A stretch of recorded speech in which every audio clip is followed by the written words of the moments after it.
कि जब हम आते हैं और आकर के पवित्र डुबकी लगाते हैं तो हमको देखने वाला पूरा सनातनी समाज ये सोचता है कि जहां शंकराचार्य जी जाकर के डुबकी लगा रहे हैं हमें भी वहां पर जाना चाहिए। हमारी डुबकी को देखकर इसमें दिक्कत हुई तो हम आपको बता देना चाहते हैं कि शंकराचार्य जी जब भी स्नान करने के लिए गए हैं, पूरा इतिहास माघ मेले का विशेषज्ञों को बुला करके बैठाइए, वो पालकी में जाते रहे। ये शंकराचार्य जी का विशेष वाहन है पालकी। इसी पालकी में अपने शिष्यों के द्वारा श्रद्धा पूर्वक ढोए जाते हुए शंकराचार्य यात्रा करते रहे हैं। श्रृंगेरी के शंकराचार्य जी ने विजयनगर साम्राज्य की स्थापना की थी। आज भी जो विजयनगर जिला है कर्नाटक का, आप वहां जाकर के देखेंगे एक प्राचीन मंदिर बना है जिसमें 1000 साल पुराना एक और चेहरा आपको दिखा रहे हैं। ध्यान से देखिए, ये एक चेहरा है जोगिंदर सिंह, ये एक चेहरा है जोगिंदर सिंह। बोलो मत। ये जो व्यक्ति है योगेंद्र कुमार, पुलिस आयुक्त प्रयागराज, ऐसा बताया है हमको लोगों ने, सही है कि नहीं पता नहीं। ये जो व्यक्ति है यही सबसे ज्यादा हठधर्मी वहां पर था। अगर किसी ने बात को बिगाड़ा यही व्यक्ति था। बहुत ही हठधर्मी, बहुत ही दुष्ट प्रकृति का, और यही अनाउंसमेंट बार बार तरह की करके हमको आक्रोश में लाना चाहता था। इसी ने कहा था कि बड़ी गर्मी चढ़ी है, अभी उतारता हूँ। किसको गर्मी चढ़ी थी? ये कहता है बड़ी गर्मी चढ़ी है, अभी उतारता हूँ। एक बार तो अच्छा मौका आया, ये अनाउंसमेंट कर रहा था कि तरह तरह के आरोप लगा रहा था कि आपका ये अपराध है, ये अपराध है, ये अपराध कह रहा था। हमने कहा भैया तुमने अपना पक्ष कह लिया, हमको तो हम भी अपनी बात बता। तो कहता है माइक हमारे लिए है, आपके लिए तुम्हारे लिए नहीं। हमने कहा चलो भाई तुम्हारा प्रशासन का माइक अगर तुम्हारे लिए है ही नहीं है कोई बात नहीं।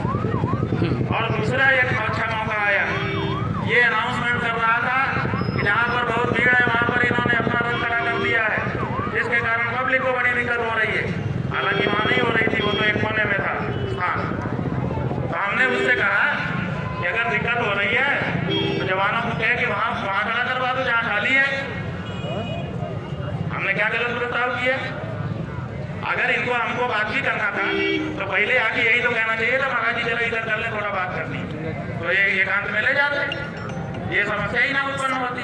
कोई भी व्यवहारिक पुलिस वाला होता तो यही करता कि पहले वो कहता महाराज जी जरा इधर कर ले, अपने को थोड़ी बात करनी पड़ेगी व्यवस्था के संबंध। तो हम मना कर देते, ले जाता एकांत में एक जगह पे खड़ा कर लेता, जो भी होता। इन्होंने बीच रोड पे खड़ा किया और फिर हमारे ऊपर कहा था कि इसके साथ के सबको हटाओ और इसको नीचे उतारो, ये व्यक्ति। उसके बाद 2 लोग और हैं, एक ये चेहरा है, ये देख लीजिए, मध्यम कदकाठी का एक गोल कौन सा व्यक्ति, जैसे हमारे ये पत्रकार बंधु हैं लगभग इन्हीं की कदकाठी का बताया गया। ये यहाँ का जिलाधिकारी है मनीष कुमार वर्मा। हाँ इस साइड भी देख लो भैया, ये मनीष कुमार वर्मा, काम गलत हो सही करवा दीजिएगा, जिलाधिकारी प्रयागराज। ये भी वहाँ पर उपस्थित है। जिलाधिकारी एक सम्मानित पद होता है, जिम्मेदार पद होता है। आशा की जाती है, राष्ट्रपति आशा करता है कि हम जिलाधिकारी के माध्यम से पूरे जिले पर नियंत्रण रखेंगे। ये लोग राष्ट्रपति को रोज आज्ञा भेजते हैं, ये वहाँ स्वयं उपस्थित थे। क्या इनको अपने विवेक शक्ति का प्रयोग करते हुए इस तरह के मामले पैदा होने देने चाहिए था, जिससे पूरे प्रदेश और पूरे देश में कोलाहल मचे? निश्चित रूप से ये जानबूझ करके ऐसा कर रहे थे। अगर ऊपर से इनको कहा गया था तब तो ठीक, तब तो आपके अच्छे सिपाही हैं, जो आप कहते हैं वो करते हैं, आज्ञाकारी हैं। आज्ञाकारी भी अच्छा माना जाता है कुछ मामलों में, लेकिन अगर ये आपको खुश करने के लिए कर रहे थे तो आप पे खुश होने से नहीं चलेगा। आप बड़ी किरकिरी भी इस मामले से हुई है। जो सिंधु सनातनी जनता है उसने आपके अपने शंकराचार्य के अपमान को अच्छे से नहीं लिया है। अभी तक हिंदू सनातनी जनता ने ये अधिकार पुलिस प्रशासन को और सरकारों को नहीं दिया है कि वो हम आचार्यों का अपमान करने की शक्ति प्राप्त कर लें। तो इनकी गलती है कि प्रेस में इन्होंने असत्य बातें, भ्रामक बातें फैलाई और मौके पर मौजूद रहने के बावजूद इन्होंने ऐसा कोई उपाय नहीं किया जिससे ये घटना इतनी बड़ी ना बनती, बात का पतंगड़ न बन सके।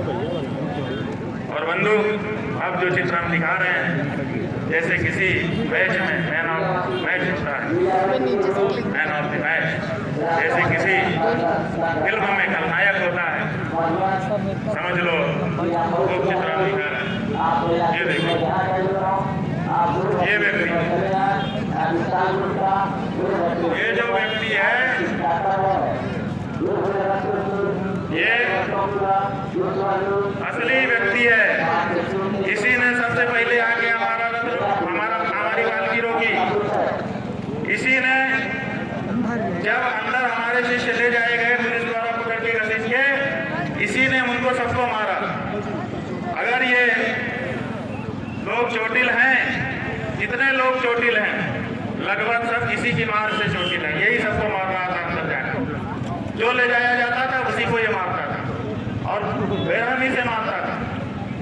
इसका नाम बताया है, पहले बताया शक्ति, और बाद में बताया कि कोई विनीत सिंह है। ये सीओ पद पर बताया जा रहा है। चेहरे से ही आप लोग जान जाएंगे, अगर जानते हो तो बता दीजिए, नहीं तो कोई बात नहीं है, चेहरा तो पक्का यही है।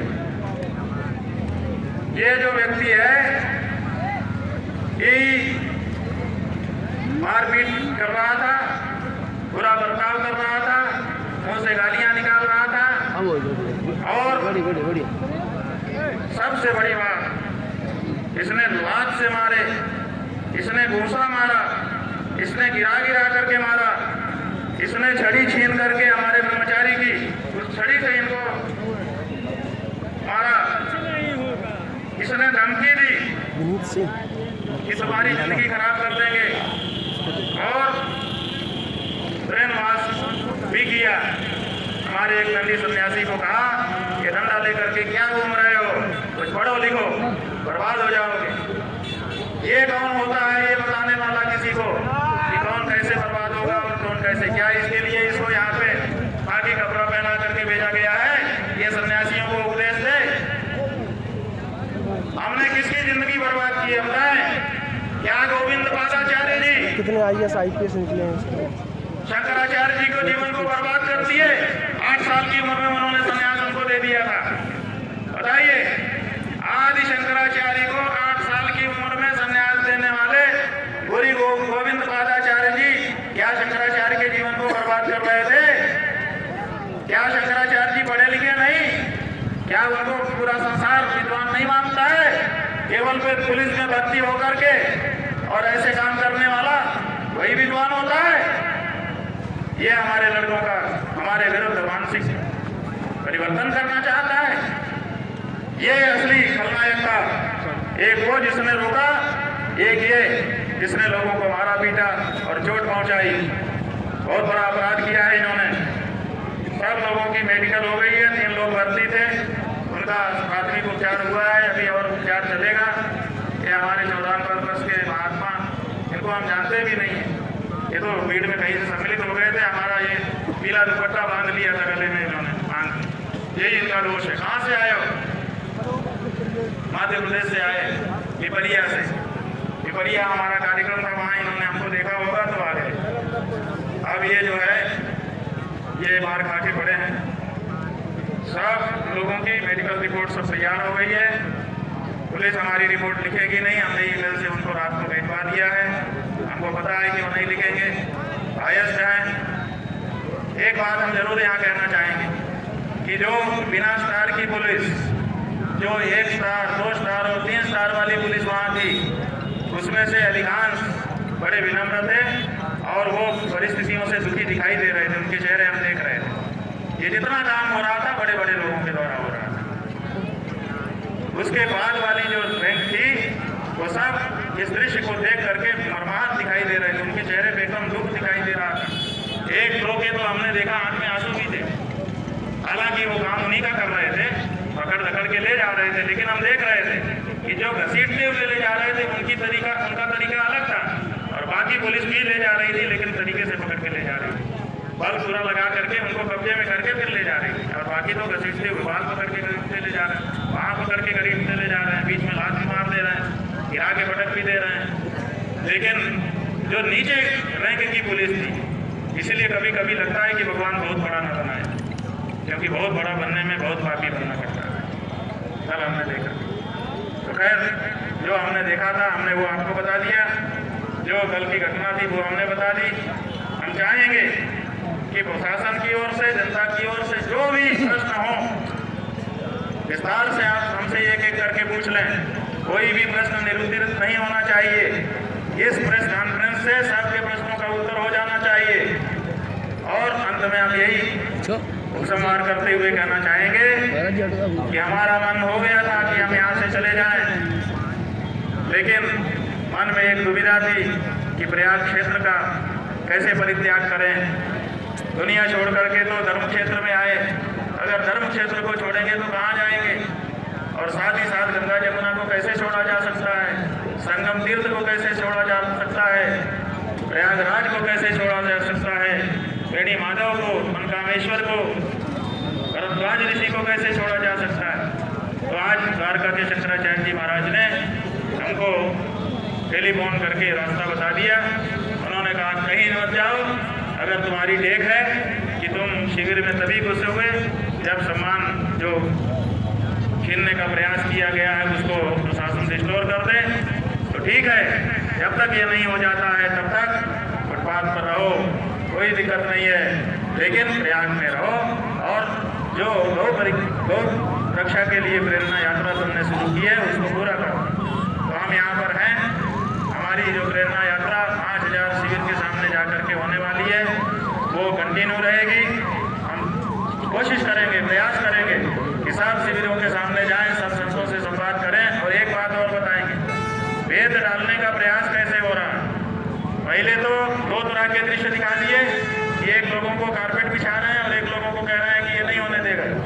और एक बात, ये जो पुलिस वाला है जो सबको मार रहा था, जिसको हमने कहा खलनायक, हाँ ये जो पुलिस वाला है, इस पुलिस वाले ने अंदर जा करके जब हमारे लोगों को अपराधियों की तरह से जमीन में घुटनों बैठा के और स्वयं कुर्सी पे पांव चढ़ा करके और पांव का जूता जो है हमारे व्यक्ति के चेहरे के सामने ला करके जब नाम पता पूछ रहा था और धमकियां दे रहा था, उस समय इसने कहा कि मैं पुरी के शंकराचार्य जी का शिष्य हूँ, उनसे मैंने श्री विद्या दीक्षा ली है। ऐसा कहने की उसको क्या जरूरत थी, हमने रात भर विचार किया। इसका मतलब है कि पुरी के शंकराचार्य जी और हमारे बीच में ये भेद डालना चाहता था, भेद नीति का प्रयोग कर रहा था। लेकिन हम आपको स्पष्ट कर देना चाहते हैं कि पुरी के शंकराचार्य जी और हमारे बीच में कोई भेद नहीं डाल सकता, क्योंकि हम सदा से एक थे और एक हैं। हमारी उनकी परस्पर की नाराजगी वो हमारी उनकी परस्पर की है, लेकिन तीसरे को उसमें प्रवेश का कोई अधिकार नहीं है। पुरी के शंकराचार्य जी के एक शिष्य 3 बार रात को हमारे पास आए और उन्होंने कहा महाराज जी चिंतित हैं कि आपने कुछ खाया कि नहीं खाया कि नहीं खाया कि। उनके हृदय के प्रेम को आप क्या समझोगे? हम समझते हैं। 40 वर्षों से उनके सानिध्य में हम रहे हैं, उनके चरणों की सेवा हमने की है, उनका प्यार हमने पाया है। इसलिए खबरदार जो कोई राजनीति पार्टी, खबरदार जो कोई प्रशासन, खबरदार जो कोई विभाग हम चारों शंकराचार्यों के बीच में कोई भेद डालने का प्रयास करें। तुम शंकराचार्य पुरी के शिष्य नहीं हो सकते। अगर भूल से दीक्षित हो भी गए हो तो जिस समय तुमने एक सब किया उसी समय तुम्हारा शिष्यत्व समाप्त हो गया। अब हाँ, कुल 35 लोगों को इन्होंने डिटेन किया था और कुल 15 लोगों का मेडिकल हुआ है, जिनमें से 3 को भर्ती करना पड़ा था। ये आंकड़ा पकड़ा है। महाराज जी शिखा किसने उखाड़ी थी? एक एक करके पूछना है। शिखा किसने उखाड़ी थी? शिखा पकड़ करके जो उठा करके ऐसे जैसे कपड़े को धोने के लिए किया जाता है, जो ऐसे पटक रहा था, वो वही करना फिर था। विनीत सिंह ने शिखा उखाड़ी थी। हाँ जी। गुरुजी, अभी आपने 2-3 बार एक शब्द का प्रयोग किया, हाँ। चापलूस संत। हाँ। संत तभी चापलूस हो सकते हैं, पहली चीज। संत चापलूस नहीं हो सकते। दूसरी चीज, चापलूस संत का वेश धारण करके आ सकते। दूसरी चीज एक मिनट। हाँ, आप इनको साफ कर लेते इस हैं। राग मेले में ऐसे चापलूस कौन है? बताइए, कुछ लोग के नाम। भाई हम अभी किसी का नाम नहीं जानते हैं, लेकिन जब आप संतों में भेदभाव कर रहे हो, एक को जब वो समूह के साथ आ रहा है तो आप उसको पूरा प्रोटोकॉल दे रहे हो, जनता को साइड करा करके पूरा कॉरिडोर बना दे रहे हो, कौन है ऐसे लोग? और दूसरे को आप कह रहे हो कि आप नहीं जा सकते। जब भी वो घुल मिल के जनता में जा रहा है तो आपसे कुछ आ भी नहीं रहा है। ऐसे लोग कौन है गुरुजी? ऐसे लोग कौन है वहाँ? हाँ? ऐसे लोग कौन है? ऐसे लोगों का नाम हम लें, ये अच्छा नहीं लगेगा। ऐसे लोगों का नाम अपने आप निकल के देखो, पानी में अगर कोई मल मूत्र विसर्जन कर देना तो अपने आप ऊपर आके अपने आप को दिखाने लगता है। महाराज जी कहने की जरूरत नहीं होती। महाराज जी आपने कहा था कि पंक्तिबद्ध होकर के हम स्नान कर लेंगे। हाँ, संत के वेश में चापलूस आ गए। महाराज जी आपने कहा था कर रहे हैं और संत वेश को बदनाम कर रहे हैं। महाराज जी आपने कहा था पंक्तिबद्ध होकर के स्नान कर लेंगे, फिर प्रशासन ने क्या हमारे किया? खिलाफ कार्रवाई बिल्कुल करनी चाहिए। अगर हम कोई अपराध कर रहे हैं तो भारत का नागरिक होने के नाते हमारे ऊपर प्रशासन को कार्रवाई करने का पूरा अधिकार है। हमने कब मना किया? जब हमारे लोगों को आप पकड़ रहे थे तो हमको आपने क्यों नहीं पकड़ा? हमको क्यों आपने अकेला करके छोड़ दिया? यही पता चल गया कि आप कार्रवाई नहीं कर रहे थे, आप कुछ और कर रहे थे। अगर आपको कार्रवाई करनी थी तो जो अपराध उन्होंने किया था उसके मुखिया तो हम ही थे। सबसे पहला नाम तो हमारा होना चाहिए था। तो आपने हमको नहीं पीटा, हमको नहीं मारा, हमको नहीं अरेस्ट किया, क्यों? हम पूछ रहे हैं आपसे। कार्रवाई आप करिए। अपना कार्रवाई से कौन डरता है? कार्रवाई केवल पुलिस के कर देने से कुछ नहीं होता है। पुलिस को अभियोग जो लगाता है उसको कोर्ट में सिद्ध करना पड़ता है। आपको सिद्ध करना पड़ेगा। कहाँ से सिद्ध करेंगे आप? ये कैमरे का युग है, ये आंखों का युग नहीं है। यहाँ सब कुछ दर्ज हो जाता है, रिकॉर्ड पर रहता है। हजारों लोगों ने कैमरे में सब कुछ रिकॉर्ड किया हुआ है। और हमारे संयम की भी परीक्षा हुई है। 5-7 घंटे आपने जो हमारे साथ किया, करके देखो किसी संत के साथ। 1 सेकंड में पुलिस वालों से पूछ लो। ये लोग गाड़ी रोकते हैं, गाड़ी रोक के बात करें तब तक तो सांस उबल जाते हैं। नहीं बोलते हो तो पूछ लो किसी भी पुलिस वाले का इंटरव्यू कर लो। लेकिन पुलिस वाले को ट्रेनिंग रहती है, वो धीरे धीरे करके लाइन में ले आता है। लेकिन हम तो 5-7 घंटे हमारे साथ अन्याय होता रहा। एक बार भी हमको नहीं हुए। केवल एक मौके को छोड़कर जब हम वापस हो रहे थे, वापस होते समय जब हमारे लोगों के ऊपर आक्रमण किया गया, तब हम 1 सेकंड के लिए जरूर आक्रोशित हुए थे। हमने पीछे की तरफ देख करके हाथ उठाया था। इसलिए उठाया था कि तत्काल उस पर शांति हो। हाँ हाँ,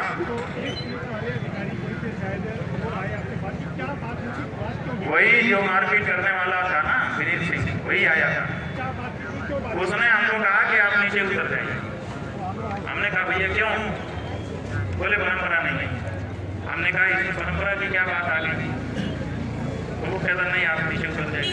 उसका जोर नीचे उतरने पर था। और जिस ढंग से वो कह रहा था उससे साफ समझ में आ रहा था कि अपमानित करने के लिए कह रहा है। आप बताइए कि एक शंकराचार्य को आदेश देने का उसको क्या अधिकार था? और एक शंकराचार्य के रूप में हम उसका आदेश कैसे मान सकते? जबकि वहाँ पर कोई ऐसी समस्या नहीं थी, कोई ऐसी भीड़ नहीं थी, कोई अव्यवस्था नहीं थी। महाराज जी आपने 3 घंटे हम वहाँ पर रहे, इन्हीं लोगों के द्वारा रोके जाने पर रहे। क्या अव्यवस्था हुई बताओ? 3 घंटे जब हम वहाँ खड़े रहे, किसी पालकी में कोई अव्यवस्था नहीं पूछ लेंगे तुमके हुई। जाते रहते तो क्या अव्यवस्था थी बताइए ना, जवाब दीजिए। महाराज जी आपने कहा था कि पंक्तिबद्ध होकर के हम स्नान कर लेंगे। जो कानूनी अधिकार है, हम स्वयं एक सन्यासी हैं, हम कोई कानूनी वो नहीं करेंगे। लेकिन हमारा जो मठ है वो एक लीगल एंटिटी है। वो हमारे मठ के सम्मान की सुरक्षा के लिए जो करना चाहेगा करेगा। मठ के अधिकारी निर्णय लेंगे। उन्होंने ही हमको बताया कि हमने अपील किया है, वही हाई कोर्ट के वकीलों से बात कर रहे हैं, वो रिट याचिका करेंगे ऐसा बता रहे हैं। अप्रिय सवाल सोच करके छोड़िए मत, जरूर पूछिए। पूछिए, हमको आपके सही सवाल अच्छे लगते हैं, अपनी होने से हमें दिक्कत नहीं है।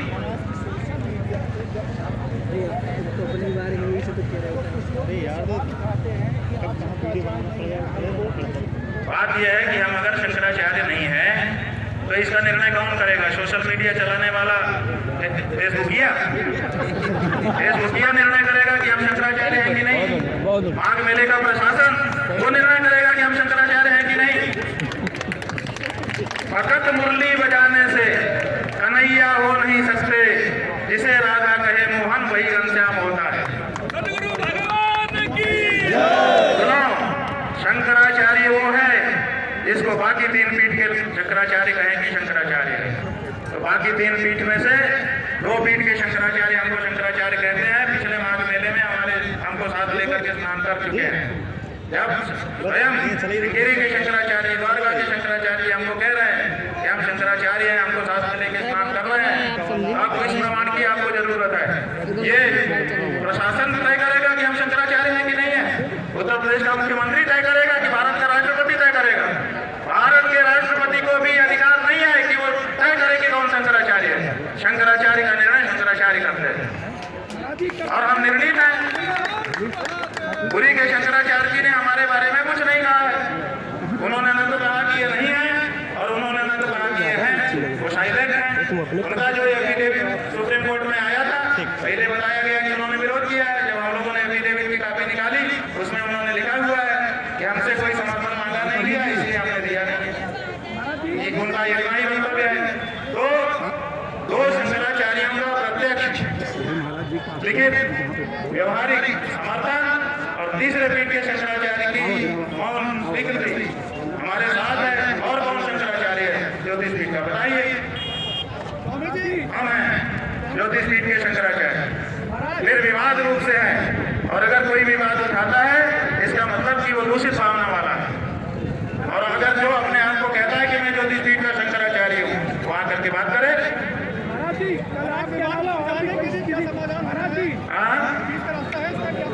अरे भाई देखो, बीच का रास्ता, बहुत अच्छा प्रश्न किया। हम आपको जितना साधुवाद से कम है। ज्योतिष पीठ के शंकराचार्य ने, अभी मुक्तेश्वरानंद नाम के सन्यासी ने 12 बजे या 9:45 से जो घटना शुरू होती है, लगभग 11:30-12 बजे तक, जिसके बारे में वहां से हटा करके उन लोगों ने समझा कि खत्म हो गया। रात के 1 बजे तक पालकी पर बैठ करके मौका दिया। इतना मौका कौन देता है किसी को अपनी भूल सुधारने के लिए? बताइए। अगर भूल नहीं सुधारी गई है तो उसका जिम्मेदार हम नहीं है। हमने पूरा मौका दिया। अगर वो शाम तक भी आते और कहते हैं कि गलती हो गई, चलिए कम से कम स्नान तो कर लीजिए, हम तैयार थे कि स्नान करने के लिए जाएंगे। हमने यहाँ से सबको कह भी दिया था कि अगर वो आएंगे हम जाएंगे। बीच में कई लोग वार्ता के लिए भी आए, कुछ पत्रकार बंधु भी थे, कुछ प्रशासन के लोग थे, वो आए कि ऐसा करते तो ऐसा करते। हमने कहा हाँ, तो हमने पूरा मौका दिया। रात को 1 बजे तक हम बैठे रहे। अगर वो आते, आके हमको ले चलते, कह देते कि क्षमा याचना शब्द ऐसा है कि वो कह बार दिया जाए, उसके जवाब की अपेक्षा नहीं होती है। वो कहते और लेके जाते, स्नान करा लाते, हम क्या करते? हमारा जीवन धन्य होता ना। लेकिन हमको ये एक कोना रखनी पड़ती कि अपना शिविर होते हुए भी हम बाहर दरवाजे पे बैठे। आप समझो कितना कठिन होता है। कल आपके अलावा और भी कोई शंकराचार्य ने स्नान किया, उसके लिए भी वही नियम था जो आपको बताया गया। बात यह है कि हमको ये जानकारी नहीं है, हम कुछ नहीं बताते। अपने ही प्रश्नों में इतने बजे रहे कि इसका पता ही नहीं। कौन है आपने इशारे में कहा? संत कौन है? संत बोलो यार। हमने ये देखिए, जिस समय ये कहा उसी समय कह दिया। अमेरिका की न्यूज एजेंसी उस कमरे के फोटोग्राफ निकाल के लाती है, क्या भारत की ला पाएगी? आपके ऊपर डाल दिया है, आप लोग निकालिए।